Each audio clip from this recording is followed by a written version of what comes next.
Sveicināti atpakaļ dzinējspēkā. Tātad, kā jūs redzat, šī vieta izskatās diezgan garlaicīgi. Tāpēc izdarīsim šādi. Sveicināti atpakaļ dzinējspēkā. Tātad, kā jūs redzat, šeit ir daudz labāk nekā gultā. Man ir daudz labāks apgaismojums, jo es dabūju lampu uz Ziemassvētkiem.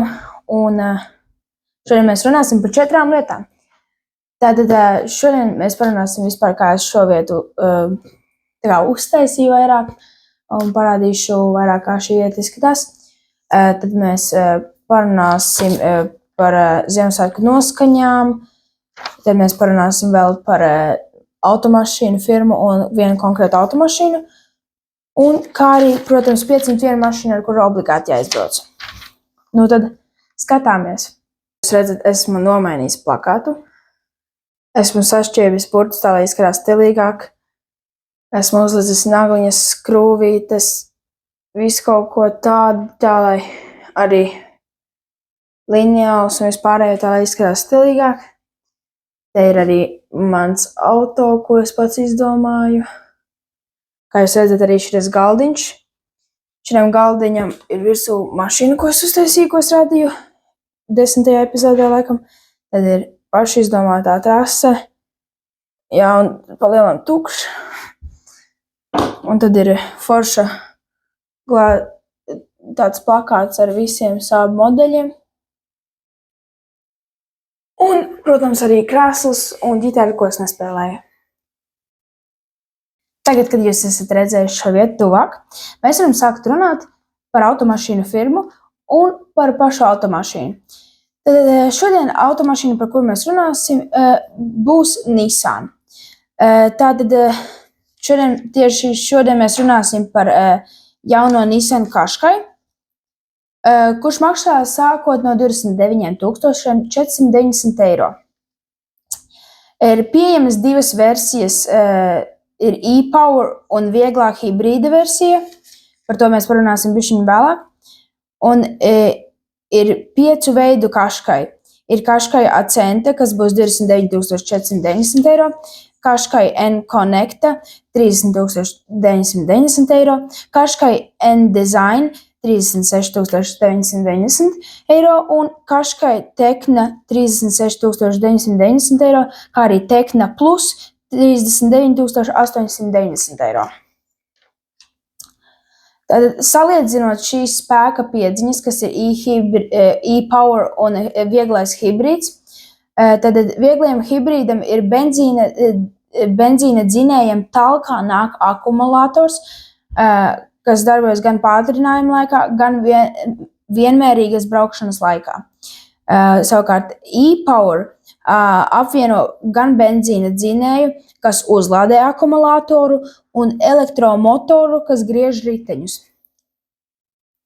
Tad šajā automašīnā ir Google Built-in, Google Assistants, Google Maps un citas Google Play lietotnes, kā arī jūs varat dabūt 6 profilus, kas var atcerēties, kādi jums sēdekļā iestatījumi ir, augstums un tālums un tā tālāk, vēl kāda jūs mīļākā mūzika un citas lietas, arī valoda, protams.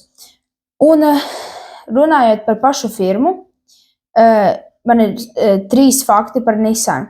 Tātad pirmais ir tas, ka Nissan ir pazīstams ne tikai ar transporta līdzekļu būvniecību, bet arī autoražotājiem bija arī iespaidīgs darbs, veidojot raķešu dzinējus. 1970. gada 11. februārī ar raķeti Lambda 4S kosmosā tika palaists Japānas pirmais satelīts Ohsumi.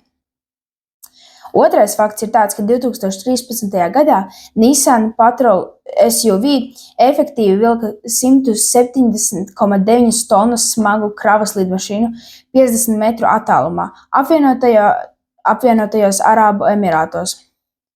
Un trešais fakts ir tas, ka šī automašīna firma ražoja arī militārās iekārtas. Tālāk es parādīšu jums tā kā iepriekšējos kādus 2 video par Ziemassvētku noskaņām, kas būs mašīnu feili un arī varbūt kādas labas lietas. Bet jā, skatāmies. Noliek skatīties izgāšanās, tā mēs redzam, ietiesās iekšā mašīnā un grāvī iekšā.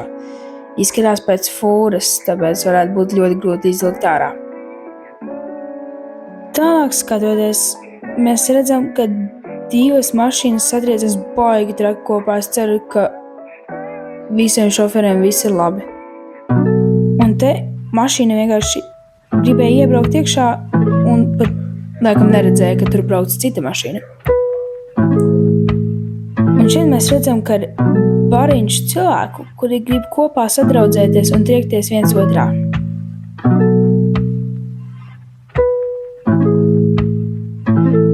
Kick. Jā, baigi tālu viss. Un tālāk mēs redzam, ka puisis gribēja pabraukt zem fūras, bet viņam nesanāca, tādēļ viņš pārdomāja un iebrauca grāvī iekšā.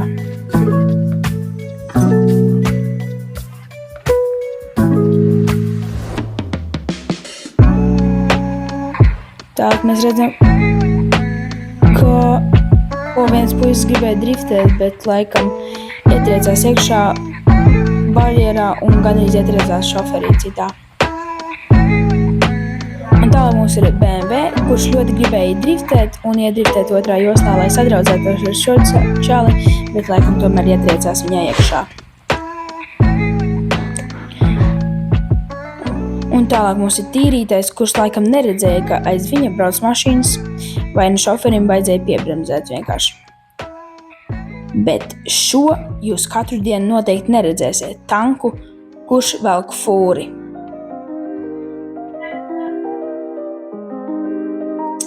Un tālāk man nešķiet, ka Ziemassvētku vecīšiem vajadzētu būt šeit vasarā. Bet labi, viņš var darīt, ko grib. Un šis Ziemassvētku vecītis vienkārši nemāk braukt ar skūteri. Un izskatās, ka šai meitenītei būs milzīga trauma uz visu dzīvi. Arī šai meitenei.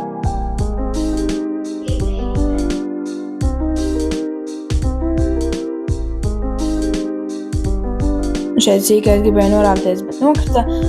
Un šitam puisim būs bail no Ziemassvētku vecīša visu viņa dzīvi. Un izskatās, ka šis Ziemassvētku vecītis neuzdāvināja šitam sīkajam to, ko viņš gribēja, tāpēc sīkais viņu piekāva. Un vēl piekāva.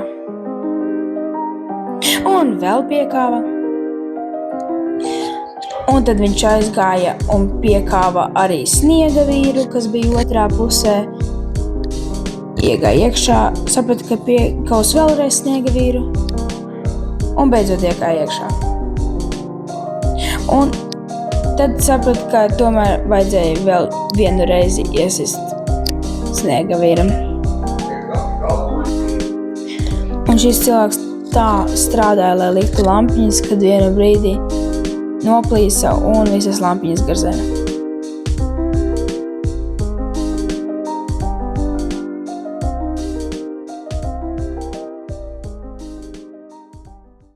Kā mēs esam izrunājuši par šo vietu, mēs esam izrunājuši par automašīnu, kā arī izrunājuši par Ziemassvētku noskaņām. Mēs varam sākt runāt par 501 mašīnu, kur obligāti jāizbrauc, un šodienas mašīna būs Honda S800.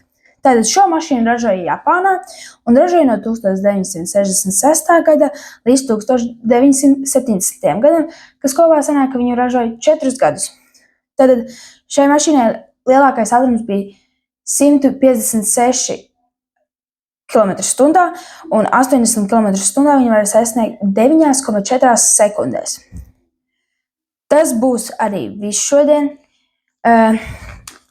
Noskatieties manu video par to, cik daudz lampu man ir šajā istabā, jo man uzdāvināja ļoti daudz Ziemassvētkos. Un tiekamies nākamajā video. Čau!